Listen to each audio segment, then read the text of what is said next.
La sociedad durante la civilización romana, durante la antigua Roma. Pero antes, recapitulación, porque veo que me cambiéis las cosas de sitio. La historia de Roma tiene tres momentos fundamentales. Primer momento, la monarquía. Monarquía viene de mono, uno, y de arquía, es decir, gobierno, el gobierno de uno. ¿Vale? Y monarquías las habíamos conocido. Eduardo, ven.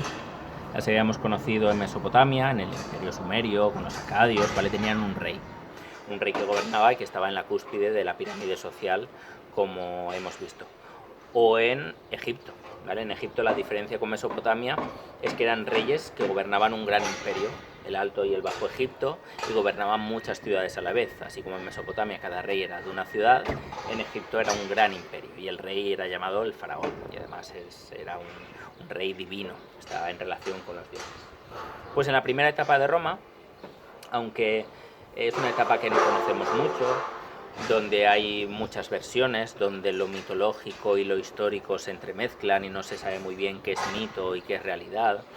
Y vamos un poco esperando a los hallazgos arqueológicos, al estudio de las fuentes que tenemos, y poco a poco iremos descubriendo más cosas. Hoy en día es un poco complicado, sabemos el nombre de algunos reyes, Servio Tulio, Tarquinio el Soberbio, Rómulo, pero claro, saber qué es mito y qué es realidad es complicado, aunque todos los mitos tienen parte de realidad, pero en este caso también al revés, la realidad que conocemos tiene mucho de mito y de explicación posterior. Además, pensar que estas monarquías no son del todo iguales a las de Mesopotamia o la de Egipto. ¿Por qué? Porque estas monarquías se parecen más a pequeños grupos, a guerrillas, ¿vale? No es un monarca rigiendo una ciudad con sus leyes. No, en realidad eran líderes militares, fundamentalmente, que tenían su grupo de soldados y que iban ejerciendo su dominio y tratando de extenderlo en la región, ¿vale? Son eso, pequeñas partidas de hombres, soldados, comandados por un líder que era pues, titulado como rey, ¿vale? Pero es eso, son más grupos pequeños, militares, y que van de aquí para allá intentando controlar el territorio. Esa es la monarquía. Y eso va hasta el siglo VI a.C., hasta el 509 a.C. Ahí hay un cambio de régimen político, pasamos de una monarquía a una república. Las repúblicas quiere decir res pública, cosa pública, y es lo opuesto a la monarquía. En la república, una definición muy sencilla sería régimen político en la que no hay un rey, ¿vale? No hay una sola persona que gobierne, ni la ciudad ni el territorio, no. El gobierno, el poder, está dividido entre varias personas, varios grupos, ¿vale? Que intervienen en el gobierno de la ciudad o del reino. El reino no, porque reino quiere decir rey, del lugar. En este caso, en el caso de Roma, la República Romana es gobernada por un senado que tiene más o menos unos 200 integrantes y que elaboran las leyes, dan órdenes a la policía, buscan el orden social, deciden sobre política exterior, cómo vamos a defendernos o a quién vamos a atacar. Y además eligen a los que son los dos principales líderes de la república, que son los cónsules, ¿vale? Y esto es lo que quiero que quede claro. La república, el poder está repartido, no está en manos de una sola persona. Y esto volverá a cambiar luego, va a cambiar con Octavio Augusto, en el siglo I. Y en el siglo I lo que va a pasar es que vamos a volver a la monarquía, ¿vale? Pero Roma ya no es la misma. Roma ya no es solo una ciudad o solo una región. Roma se ha extendido por todo el Mediterráneo, ha formado un gran imperio. Y estos líderes políticos, que son líderes militares y que han comandado tropas alrededor de toda Europa, vuelven a Roma con el título de emperadores, ¿vale? Y son reyes, ¿vale? Pero son un poquito más que reyes, ¿vale? Son emperadores porque gobiernan un imperio y porque tienen mucho poder. Y incluso ahí es cuando adquieren semejanza con los reyes que habíamos visto en Mesopotamia o en Egipto, porque incluso son divinizados. y no todo el mundo puede verlos y acercarse a ellos y hablarles. No, los emperadores tienen muchísimo poder y son representados en esculturas y en pinturas y son adorados casi como si fueran dioses. Y hay muchos. Error histórico muy común, decir que Julio César era emperador. No es verdad, Julio César nunca fue emperador. Fue un preemperador, por así decirlo. Julio César era un líder militar y de hecho conquistó Francia, conquistó las Galias, que es como se llamaba entonces. Y Asterix, si conocéis el cómic, viene de ahí. Julio César hace la guerra contra los galos, contra la gente que vivía en la actual Francia, y solo una pequeña aldea resiste al invasor, que es la aldea de Asterix y Obelix, gracias al brebaje mágico que prepara Panoramix en su marmita.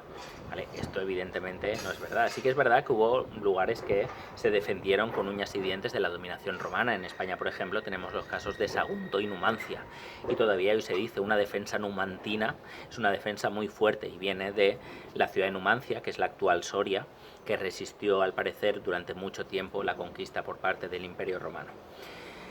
Julio César no fue emperador, ¿vale? Pero ganó mucho poder como líder militar y de hecho violó las leyes de Roma, porque entró con su ejército en la ciudad de Roma para demostrar su poder y demostrar que el que ahí gobernaba era él, ¿vale? Y no tenía ningún problema en ir contra las leyes porque él se sentía la ley. E incluso fue recibido pues con grandes aplausos, le hicieron una ceremonia inmensa, impresionante, ¿vale? Y además parece ser que uno iba detrás de él susurrándole al oído, eres mortal, para que no se creyera que era más que un hombre, que era un dios, ¿vale? Pero se hicieron pues un gran espectáculo para restituir a ese gran líder militar. Pero también eso le ganó ser asesinado, ¿vale? Y años después de esa entrada en Roma, una serie de senadores, ¿vale? Que como os digo son los que gobernaban Roma, hacen un plan para asesinarlo.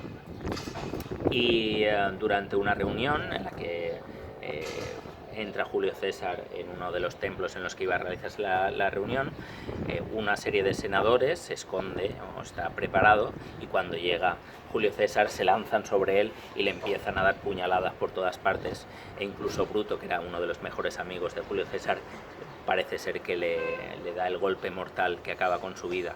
Y las últimas palabras de Julio César fueron et tu, Brutus, y tú también, Bruto, yo que confiaba en ti. Y esa muerte fue provocada, o al menos eso dijeron los senadores, porque había infringido las normas y porque se creía un emperador. Ahí no había imperio todavía, el gobierno era una república y había que hacer caso a lo que dijeran los senadores. Y cualquier persona, da igual el líder militar que fuera, da igual de qué familia viniera, contravenía esas leyes, pues tenía que ser castigado, y Julio César lo fue, ¿vale? A pesar de haber sido el gran conquistador, uno de los grandes conquistadores. Cuando ya de verdad se permite la existencia de un emperador, porque ya queda claro que el poder va a residir en una persona, es con Octavio Augusto, que es el primer gran emperador que conoce ya a partir de entonces llamado Imperio Romano, ¿vale? Resumen, iba a hablaros de la sociedad romana, ¿vale? Pero acabo volviendo a hablar de los sistemas políticos, me he enrollado demasiado y no quiero hacer vídeos demasiado largos. Así que en el próximo vídeo este va a quedar solo como un repaso de los sistemas políticos, y quiero que quede claro, ¿vale? Monarquía, república e imperio. Monarquía, pequeños líderes militares de pequeños grupos de soldados que van intentando conquistar territorios. República, donde el gobierno no está en manos de una persona, sino parte de un grupo de una serie de 200 personas, los senadores, con 2 cónsules que son los líderes fundamentales. Y luego el imperio, con la vuelta a la figura, pero además una figura engrandecida y con muchísimo, ¿vale?